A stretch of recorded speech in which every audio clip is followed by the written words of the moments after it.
گاڑی کو جنبش ہوئی اور وہ دوڑ کر آگے چلا گیا۔ اسٹیشن کی دکانیں، خوانچے والے اور کلی اس کی نظروں کے سامنے سے بھاگ رہے تھے۔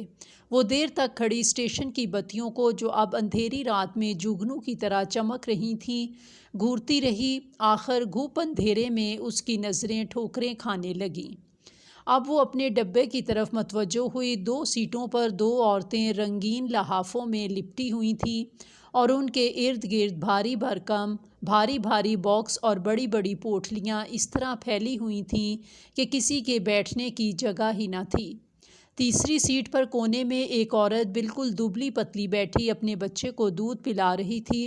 اس کے قریب ایک دوسرا بچہ، جو زیادہ سے زیادہ 2 سال کا ہوگا، بیٹھا منمنا رہا تھا، بالکل سوکھا، ہاتھ پاؤں کی کھال لٹکی ہوئی، جیسے وہ پیدائش کے بعد فوراً ہی براہ راست بڑھاپے کی طرف چل دیا ہو۔ ڈبے پر عجیب اضمحلال طاری تھا۔ لڑکی بد دل ہو کر اسی سیٹ پر ٹک گئی۔ ایک چھوٹے سے اسٹیشن پر گاڑی رکی اور لڑکی کا دل پسلیوں سے سر ٹکرانے لگا۔ اگر کوئی اس وقت اس کا ٹکٹ دیکھے تو اسے پھریریاں آنے لگیں۔ 2 منٹ بعد گاڑی چل دی اور لڑکی سوچنے لگی، آخر اس ملمہ سے کیا فائدہ جو ذرا سی رگڑ سے اتر جائے۔ دنیا میں امیر غریب سبھی تو ہیں، بھلا ایک قیمتی اوور کوٹ والے نوجوان سے اس قدر متاثر ہونے کی کیا وجہ؟ آسمان پر صبح کی روشنی رینگتی جا رہی تھی اور تارے سہمے سے کانپ رہے تھے۔ گاڑی کسی اور اسٹیشن پر رکی۔ لڑکی نے دروازے سے سر نکال کر اسٹیشن کا نام پڑھا۔ اب اس کی منزل مقصود قریب تھی۔ سوئی ہوئی عورتیں اٹھ بیٹھیں۔ وہ آپس میں جمائیاں لے لے کر کسی دوسرے صوبے کی زبان میں باتیں کر رہی تھیں۔ ان میں سے ایک بھی لڑکی کی طرف متوجہ نہ ہوئی، جیسے وہ اپنے کالے چہروں کے سامنے اس کے کالے برقعے کی کوئی حقیقت ہی نہ سمجھتی تھیں۔ لڑکی نے اپنا اسباب دروازے کے قریب گھسیٹ لیا، کیونکہ آئندہ اسٹیشن پر اسے اترنا تھا۔ گاڑی رکی اور اس نے جلدی سے اپنا بستر پلیٹ فارم پر لڑکا دیا، پھر اٹیچی کیس لے کر اتر گئی۔ چھوٹا سا اسٹیشن، گاڑی صرف 2 منٹ ٹھہرنی تھی۔ ٹرین نے سیٹی دی اور وہ اس نوجوان پر ایک الوداعی نظر ڈالنے کے لیے رکی رہی۔ اس کا خیال تھا کہ وہ یقیناً کسی اگلے اسٹیشن پر اترے گا۔ وہ بہت خوش تھی، اس لیے کہ اس نے مفلسی کو اس امیر نوجوان سے چھپا لیا تھا، لیکن وہ یہ دیکھ کر سناٹے میں آ گئی کہ وہ نوجوان اس سے ذرا فاصلے پر کھڑا ٹرین میں بیٹھے ہوئے آدمی سے الوداعی مصافحہ کر رہا تھا۔ لڑکی گھبرا کر کلی کو پکارنے لگی۔ ایک بوڑھا آنکھیں ملتا ہوا بڑھا اور اس کا سامان اٹھا کر چلنے لگا۔ کتنا عجیب اتفاق تھا، جہاں وہ اتری وہیں اسے بھی اترنا تھا۔ لڑکی تقریباً بھاگنے لگی، اس لیے کہ اب وہ نوجوان سے پہلے گیٹ پاس کر کے 3rd کلاس کا ٹکٹ اس کی نظر سے چھپانا چاہ رہی تھی۔ لیکن جب وہ گیٹ کے قریب پہنچی تو وہ نوجوان گیٹ سے باہر کھڑا اسے آتا دیکھ رہا تھا۔ ٹکٹ دینے کے لیے لڑکی کا ہاتھ بڑھتا ہی نہ تھا۔ اس وقت ٹکٹ اس کے ہاتھ میں 1 من کا بوجھ تھا۔ وہ ایک لمحہ تک تذبذب کی حالت میں کھڑی رہی۔ آخر اسے ٹکٹ دیتے ہوئے شکست مان لینا پڑی۔ وہ مزمحل قدموں سے باہر نکلی۔ اس وقت اس کی حالت اس شخص کی سی تھی جس نے اپنے کپڑوں پر پانی کی ایک چھینٹ پڑے بغیر دریا پار کر لیا ہو، لیکن کنارے پر پھسل کر پانی میں شرابور ہو جائے۔ اسے اب نوجوان کہیں نظر نہ آیا، شاید وہ اس کی نگاہوں میں اب کوئی درجہ نہ رکھتی تھی۔ یہ احساس اس کے سینے کو بھرما رہا تھا۔ وہ تانگے پر بیٹھ کر رو دی۔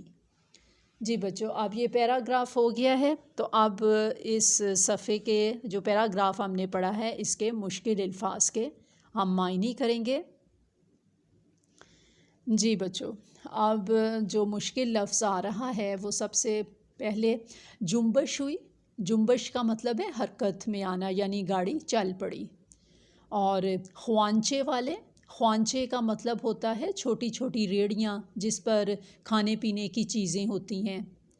اور اس کے بعد آپ کے لیے گھپ اندھیرا، بہت زیادہ اندھیرا، بالکل روشنی نہ ہونا۔ اس کے بعد لحافوں، لحاف کی جمع یعنی موٹی رضائی۔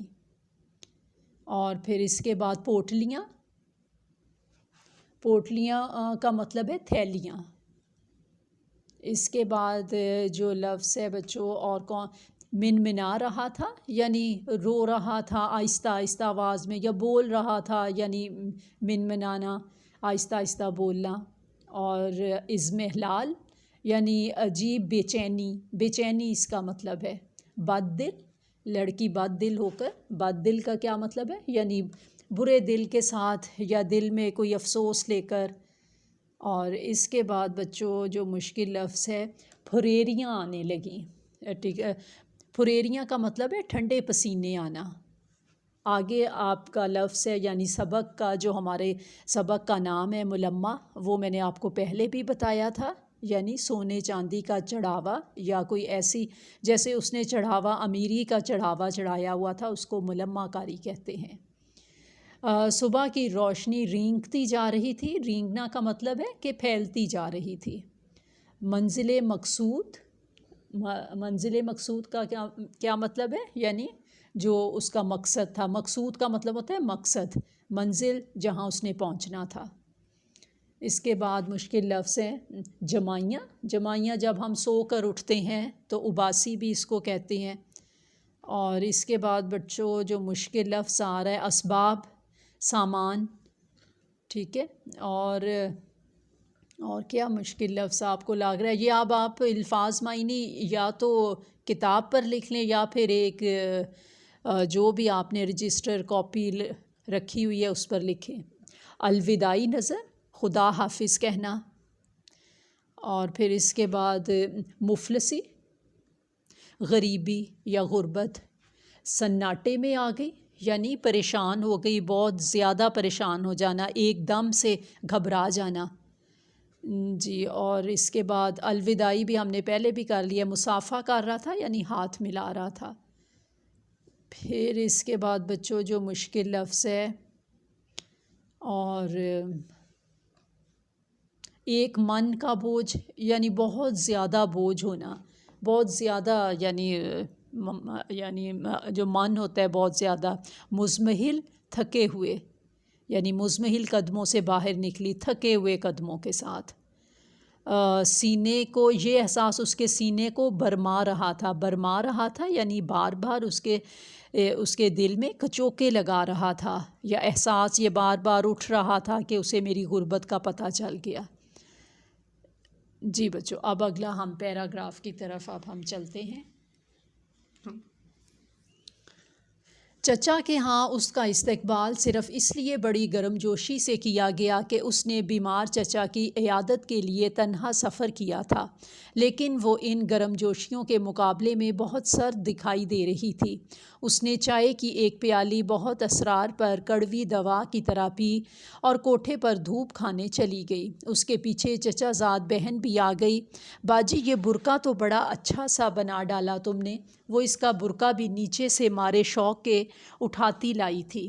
لڑکی نے اس کی بات کا کوئی جواب نہ دیا اور وہ سورج کے رخ پر کھڑی ہو کر برقعے کو قہر آلود نظروں سے دیکھنے لگی، پھر لمبی چوڑی چھت پر مضطربانہ ٹہلنے لگی۔ اسے برقعے کی تعریف ہوتے ہی سفر کے سارے واقعات رہ رہ کر یاد آنے لگے جنہیں وہ اپنے دل سے محو کر دینا چاہتی تھی۔ اس کی بہن برقع پہن کر کھڑی ہو گئی۔ کتنا اچھا لگتا ہے، میں بھی بالکل ایسا ہی بنواؤں گی۔ وہ ہر اچھے کپڑے کو دیکھ کر خود بھی ویسا ہی بنوانے کو کہا کرتی تھی، لیکن شاید ہی وہ کبھی ایسا کر سکی ہو۔ لڑکی ٹہلتے ٹہلتے اپنا خیال ہٹانے کے لیے پڑوس کے مکان میں جھانکنے لگی۔ اس نے دیکھا گوبر سے لپے پتے آنگن میں بانس کی کھری چارپائی پر کوئی تہبند باندھے اوندھا پڑا دھوپ لے رہا تھا۔ چارپائی پر سرہانے کی طرف بیڑی کا بنڈل اور دیا سلائی کی ڈبیا رکھی ہوئی تھی۔ پھوس کے چھپر میں ایک ادھیڑ عمر کی عورت بیٹھی باجرے کی موٹی موٹی روٹیاں تھوپ رہی تھی۔ دھوپ کھانے والے نے کروٹ بدلی اور لڑکی کا دل دھڑکتے دھڑکتے جیسے ایک لمحہ کے لیے تھک گیا ہو۔ وہی اسٹیشن کا امیر زادہ۔ اچانک دونوں کی نظریں چار ہوئیں۔ نوجوان نے پھرتی سے کروٹ بدل لی۔ چھپر میں ایک کھونٹے پر قیمتی اوور کوٹ جھول رہا تھا۔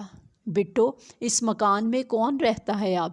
لڑکی نے اپنی بہن سے سوال کیا جو برقع پہنے اب تک یہی معلوم کر رہی تھی کہ وہ کیسی لگتی ہے۔